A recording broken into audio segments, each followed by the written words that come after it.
thought we should best discuss the movement on Bitcoin and Dogecoin, the relation to it, why it's rallying, the thought process behind it. I also find this super amusing, so let's get into some of the nitty-pickies about Bitcoin and the Doge rally. Bitcoin has rallied, it has nearly hit 90,000 US dollars. This has been seen as the Trump trade. Ever since his presidential candidacy, he's been very pro-crypto, and I think he's actually the first president to ever make a Bitcoin transaction. Never sell your Bitcoin, and so as the final part of my plan today, I am announcing that if I am elected, it will be the policy of my administration, United States of America, to keep 100% of all the Bitcoin the U.S. government currently holds or acquires into the future. We'll keep 100%. I hope you do well, please. With this in mind, the crypto community is getting behind Bitcoin and getting behind a lot of other coins as well, pushing the market a lot higher. This is why it's been seen as the Trump trade, which I found absolutely amusing, especially with Vivek Ramaswamy and also Elon Musk heading up the efficiency or trimming of the fat of the government. A star is born, Elon.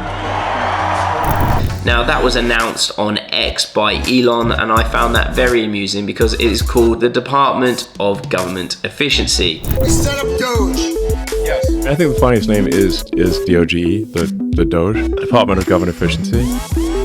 If you take each letter, it makes Doge, and Doge is up over 400% in the last 12 months, which is just absolutely nuts, with majority of it happening ever since Trump's victory.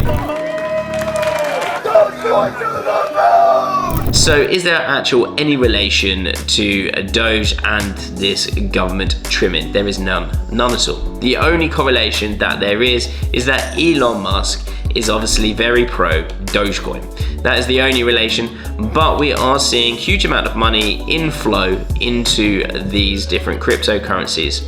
We had BlackRock's Bitcoin ETF launch, and we have seen huge amount of volume, over $1.5 billion within the first hour of trading on the ETF. This is just showing you how much money is getting pushed into these ETFs, and it is becoming more and more institutionally backed.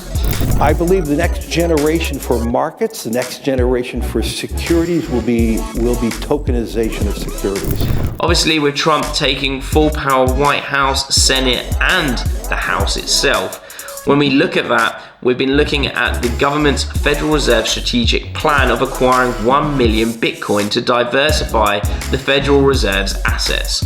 But we think that Bitcoin could become the next strategic reserve asset. So the country now holds 232,000 Bitcoin. We think that Trump could bump that up to over 1 million.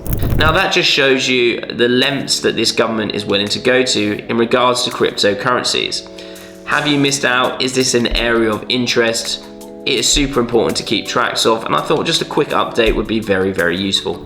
And over the last year, from November 23 to November 24, we're up over 138% on Bitcoin. So this is also riding off of the back of the Trump victory.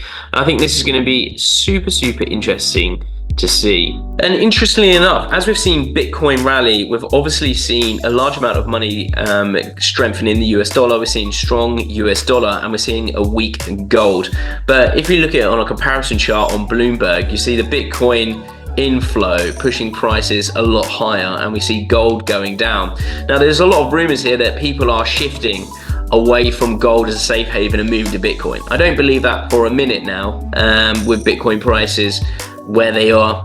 I don't know if Bitcoin is going to be seen as a new safe haven, but I think it's quite interesting. And obviously we've seen that money going into Bitcoin, out of gold, into the dollar. It's all very interesting around the timing. And I think actually maybe there's a bit of a conversation to be had about the US strategic Bitcoin reserve. And what that could look like under Trump's presidency. Obviously, they're looking at aiming to acquire 1 million Bitcoins, diversifying the Federal Reserve's asset without new debt. Very interesting to see how that would look, and I think that just shows a new level of confidence that's coming into the crypto markets. These are all areas of interest that we should be focusing on, especially when we're seeing these vast movements within the crypto space. Keen to hear people's thoughts. Just what would do a quick update there, and it's an interesting topic to be talking about Dogecoin and also Bitcoin and the aftermath of the presidential elections and what that looks like. Obviously, Trump is taking a slam dunk. He's obviously won the presidency, won the Senate, won the House, and that's going to be interesting to see how he utilizes that power going through into the marketplace. So interesting to see how that will all filter down and what we end up with. But keen to hear your thoughts, everybody that's listening to this podcast, on where we think Bitcoin and Doge is going to go over the year of 2025. Thanks for watching, guys. Brief update on Bitcoin and Doge. We'll be bringing you some more information. Make sure you thumbs up, comment, and subscribe.